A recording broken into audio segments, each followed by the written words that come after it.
I made a bit of a silly error. When recording today's Vault phase, that is to say, November 15th, 2024, I accidentally deleted the intro to this video. And so, we kind of missed a couple of things, which I'll go over just now. First off, I got 16 knowledge points, which means we were finally able to unlock botany pots. Hooray! Unfortunately, the botany hopper pots are really expensive in this pack, so we're probably not getting to them in a while. Now the next thing is, we're obviously in the village. You can see that I've got my schematic cannon here, and that means that, assuming I haven't said anything in one of the previous build phases, we've got stuff to build. And the book itself is once again 16 pages. So I'm fully expecting that this will take roughly 30 to 35 minutes of real-time schematic cannon placing. And so I'm going to kick that off right as soon as we hit the new day, because I'm noticing that it's around 2 in-game time, or, 14 minutes? I don't know if that's 24-hour or if that's actually on the minutes, but either way, we are midday, and I want to start fresh so that we can maximize the amount of time in our time-lapse. But without further yammering, the animals are out of the way, I'm going to click the button after the jump.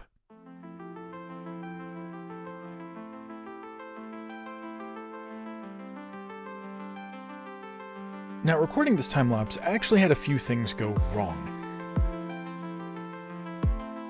You see, Create Mod places lighting on the second pass, so when the mineshaft opened up, a zombie came out and broke my perspective, thus the first angle change.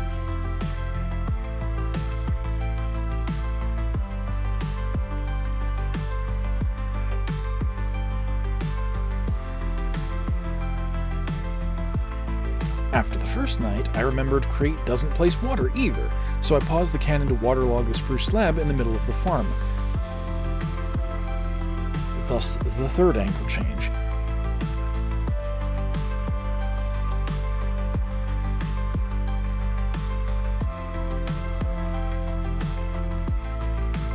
And then, the schematic cannon crashed the game. Between takes, I determined this was due to Block Carpentry's framed stairs, so I placed those and the framed slabs manually. Things were pretty much smooth sailing after that, but I'd find one last issue in the section after the time-lapse, which we'll get to in about 2 minutes.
Well, after a very messy time-lapse, I do believe that the build is done, so first let's take an aerial view of what we finally finished, and it's pretty dang fantastic if I do say so myself.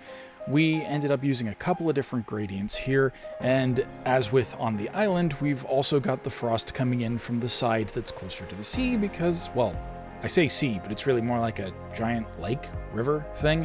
Either way.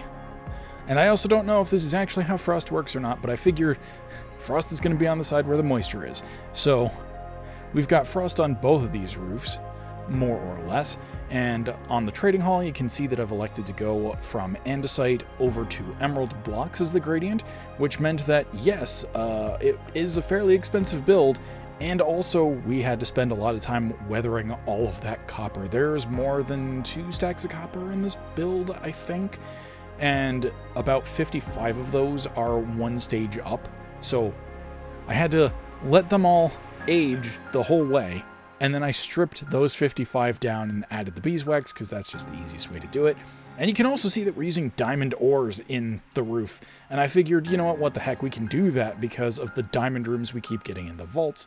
And then, for the farmhouse, well, okay, it's not a farmhouse. For the, I don't have a good term for it, but for the farmers that are growing potatoes there, we have a gradient from brown mushroom, of all blocks, into brown... terracotta, I think? I can't remember if it's concrete or terracotta is the darker one, but that's what we have there. And it uses an interesting variety of blocks, so you can potentially see that it goes from brown mushroom into root dirt, or rooted dirt, and into coarse dirt, into note blocks of all things, into the brown concrete, into brown terracotta. And I'm just really liking that gradient tool. I think I might be overusing the gradient tool, if I'm completely honest, but the structures themselves are entirely my design as well. I think the trading hall could potentially use a little bit more detail, and I think one thing that would potentially help with the roof is if I added 2 more bands of dark oak into it, and kind of just made it look like it has more support, because it is a bigger building than the grow house down here.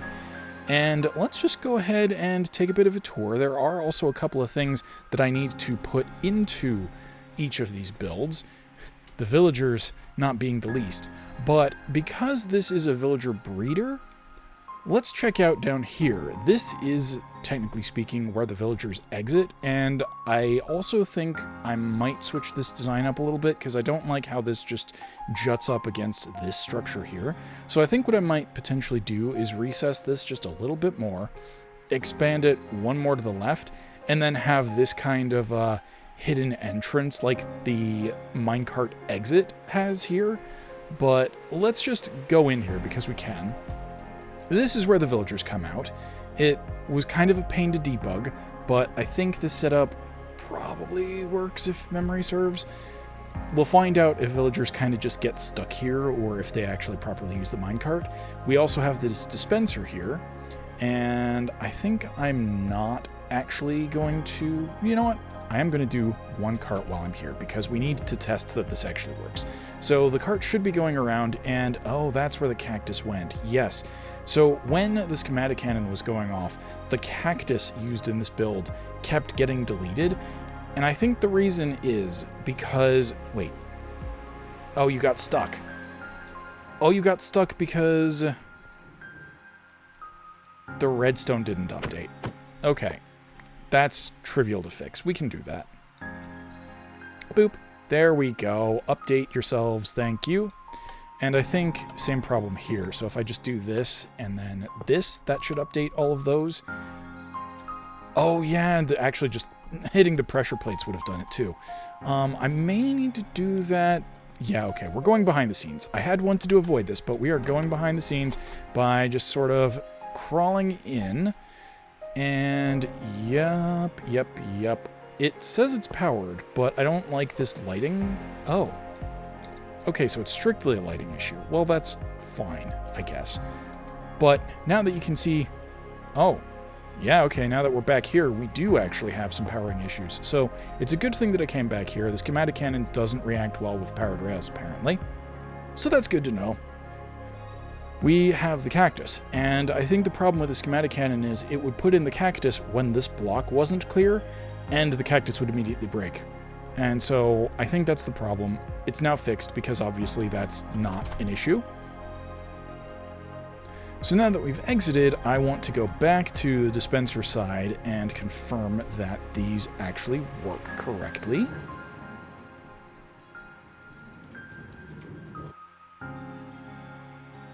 And there we have it. Okay, perfect. So the baby villagers, there is a filter in there, and we're going to see that because I have to put the water in the filter. But adult villagers will pop out down here, and there's a wool block under there because I think wool does soften your fall a little bit, and we're also talking about a fall from 3 or 4 high.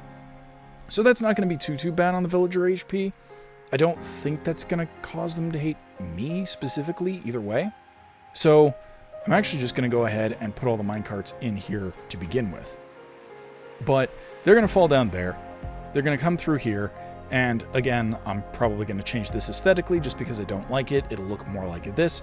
But they'll come through here, they'll pop off on this activator rail, and then they won't, well, they can theoretically get back in here, but I don't think they, actually no, that's a lie. They can't pathfind on rails.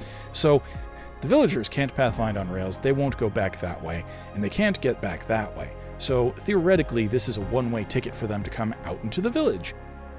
So now that we've debugged the minecart system down below, let's take a look at this villager breeder. Now it is based upon a vanilla breeder made by Shepherd Sean, and I've got the link to that down in the description below. And basically it operates on the principles of a normal villager breeder.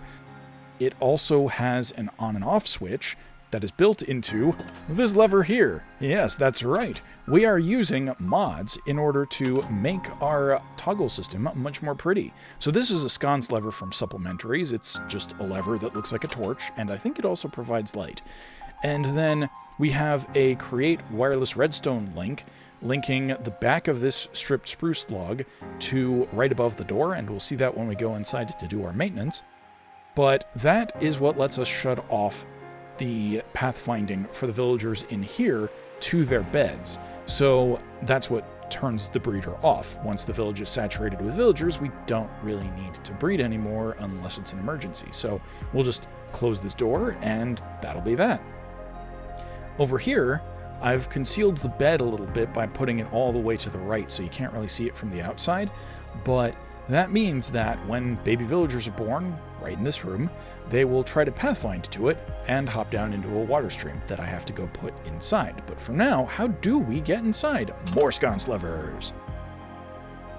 So, let's get in here, and actually, let's pay attention to the aesthetics. Now at first, there used to be some shoji doors that were here, and I decided to get rid of those because the villagers were having a tougher time with that, and they also didn't want to seem to pathfind to their beds correctly, and it also let baby villagers try to get to the beds, and it was just a big mess, and ultimately this design probably works out better.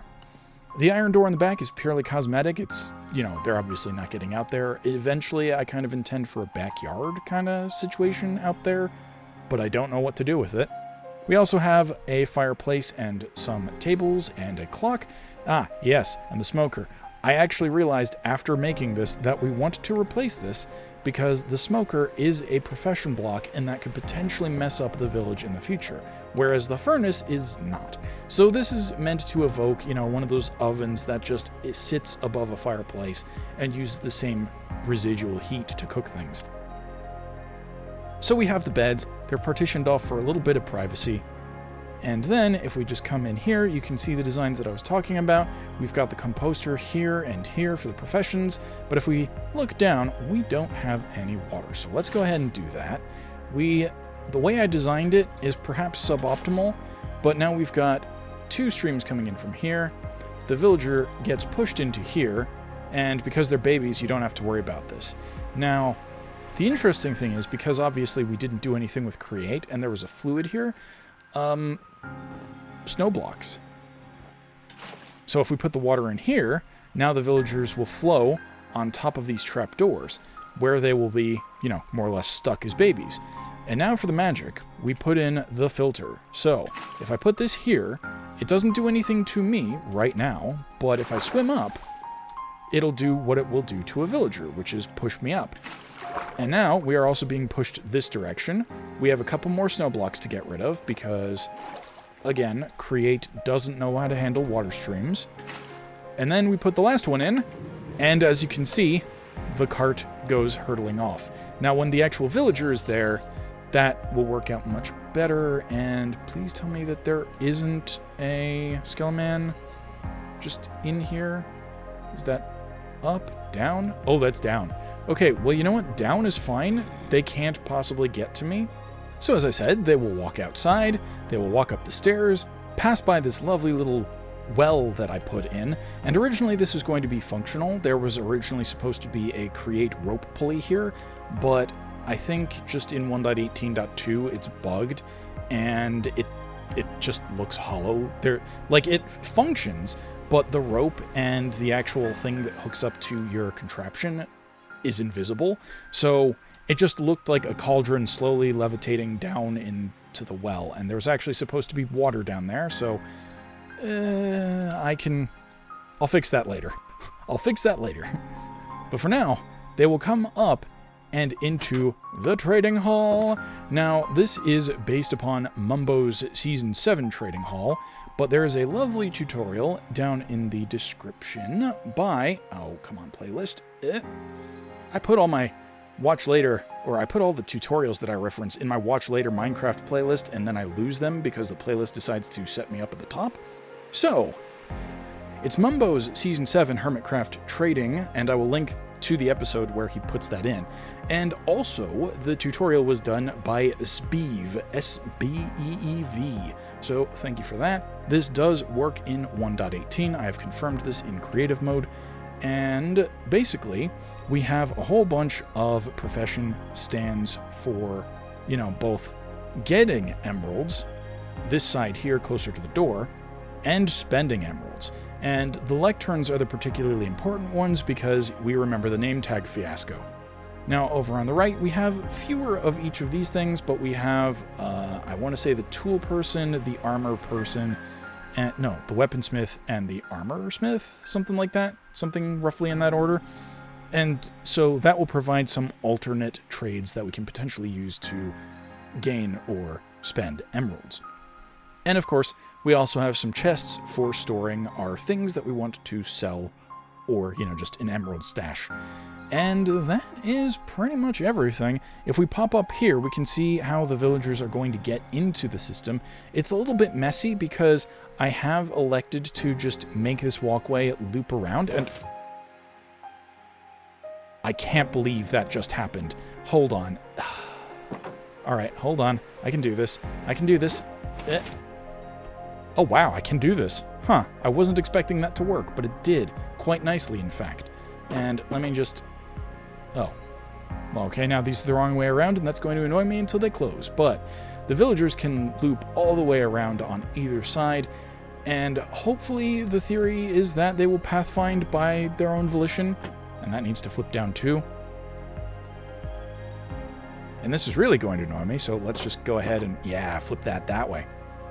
So, they will walk in of their own volition, and theoretically this side will fill up first, and then they will slowly start filtering into this side. We have, 9 by 2 is 18, plus 7 by 2 is 14, so we have 32 trading stations here.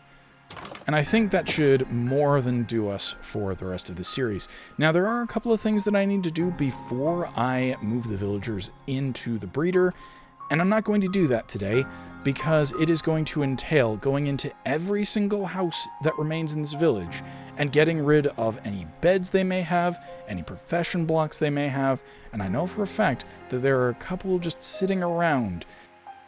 Yeah, like take the farm over there, the farms under here. I think I may have already removed the ones in the farms under here. But that's what we've got. Next time, we're going to actually move the villagers into the breeder, and then we're going to start populating this trade hall, and possibly also getting into botany pots. But that is going to do it for today. I hope you enjoyed this video. If you did, be sure to like, subscribe, and click that bell to be notified. And as always, I'm looking forward to your feedback in the comments below. And with that, I will catch you on the flip side. Thanks for watching, everybody. In the upper left, there is either the next build phase or a video that you may like if this is the current build phase. In the lower left is the build phase playlist, and on the right is my icon, by which you can subscribe. Okay, thanks again for watching.